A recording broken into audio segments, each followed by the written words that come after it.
Bom dia, oitavo ano. Vamos lá para mais uma aula. E hoje, como é que vocês estão? Estão melhores? Aproveitando, dentro do possível, esse tempo aí de reclusão, um pouco de afastamento social, né? Mas graças a Deus por tudo, em tudo dai graças. Nós vamos começar agora com um novo filósofo. Imagino vocês que vocês já sabem, né? Porque nós estamos estudando agora os filósofos do período socrático. Nós estudamos Sócrates, agora então Platão. Então vamos conhecer um pouco da biografia dele. Ele nasceu em Atenas, em 427 a 347 a.C. Ele pertencia a uma das mais nobres famílias atenienses, e seu nome verdadeiro não é Platão. O nome verdadeiro dele é Aristócles. Mas devido à sua constituição física, pelo fato da Grécia valorizar muito o corpo humano, ele tinha ombros muito largos e acabou sendo apelidado de Platão, que significa o quê? Em grego, ombros largos. Platão, como vocês já sabem, foi discípulo de Sócrates, então ele vai descrever e vai criar sua teoria muito embasada no que Sócrates ensinou durante todo esse tempo. Depois da morte do seu mestre, ele começou a viajar e fez inúmeras viagens, onde acabou ampliando muito o seu conhecimento, os seus horizontes cultural, e amadureceu as reflexões filosóficas. Você imagina, ele pega todo aquele embasamento de Sócrates, aquela vivência com aquele grande homem, e aí ele vai criar em cima daquilo tudo. Obviamente o cara vai se tornar um fera, né? E por volta de 387, ele retorna à Grécia, depois dessas inúmeras viagens, e acaba fundando sua própria escola filosófica, que foi chamada de Academia. Essa escola foi uma das primeiras instituições permanentes de ensino superior do mundo ocidental. Uma espécie de universidade pioneira, dedicada às pesquisas científicas e filosóficas, claro. Além de um centro de formação política, porque eu estou levando em consideração o que a Grécia tem vivido politicamente, que desde o início eu tenho falado isso para vocês. E a maior parte do pensamento platônico foi transmitida através de todo aquele ensinamento e a fala de Sócrates, no chamado diálogos socráticos.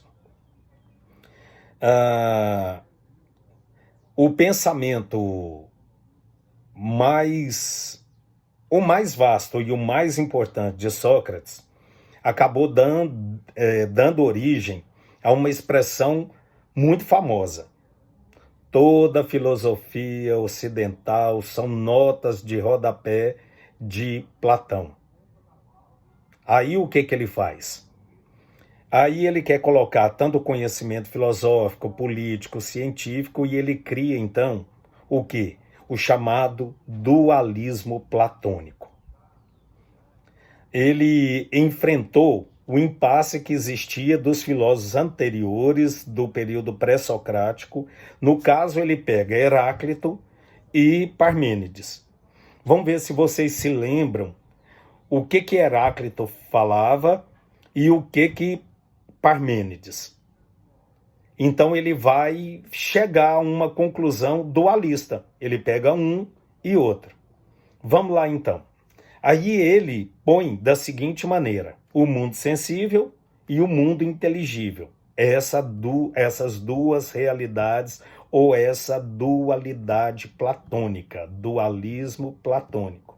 Então nós temos o quê? O mundo sensível e o mundo inteligível. Se ele pega Heráclito e Parmênides, dá para eu entender. Porque o que Heráclito falava? Que as coisas mudam o tempo todo, lembra? que eu entro no rio, por mais que eu entre no rio 2 vezes, não é mais a mesma coisa. Se lembraram? E Parmênides falava o quê? Que tudo permanecia da mesma maneira.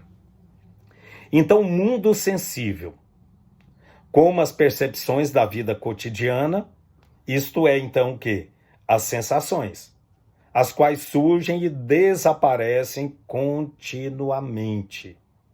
Assim, as coisas de fato, no mundo sensível, são temporárias, mutáveis, corruptíveis, que é o mundo de quem? Heráclito, que tudo muda o tempo todo. Se lembraram?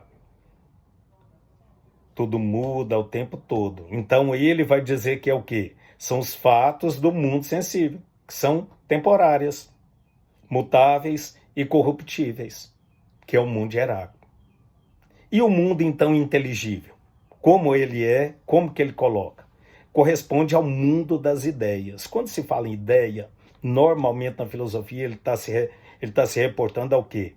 Ideia, pensamento, razão, crítica, análise, tudo aquilo que eu tenho dito para vocês. Que são o quê? Sempre as mesmas para o intelecto. O que corresponde à ideia são sempre as mesmas para o intelecto. Olha que coisa muito bacana. De tal maneira que nos permitem experimentar a dimensão do eterno, porque se nada muda, do imutável e do perfeito. Que é o quê? O mundo de Parmênides. Se lembraram? Então, ele fala que ele acaba chegando a essa conclusão dualista, que existem duas realidades que contrapõem entre quem? Heráclito e Parmênides. Então, é o mundo sensível e o mundo inteligível. Segura aí, não se esqueçam, eu vou pedir para vocês uma atividade para vocês começarem a relacionar no caderno de vocês, isso, como vocês conseguem fazer um link hoje, se tem condições de fazer hoje, contemporaneizar o que nós estamos vivendo dentro dessa dualidade. Eu me lembro muito bem que vocês falavam, sempre tem razão um, tem razão outro. Então é isso que daqui uns dias nós vamos ver através de tentar contemporaneizar isso aí. Segura aí e até a próxima aula. Valeu, saudades, um beijo.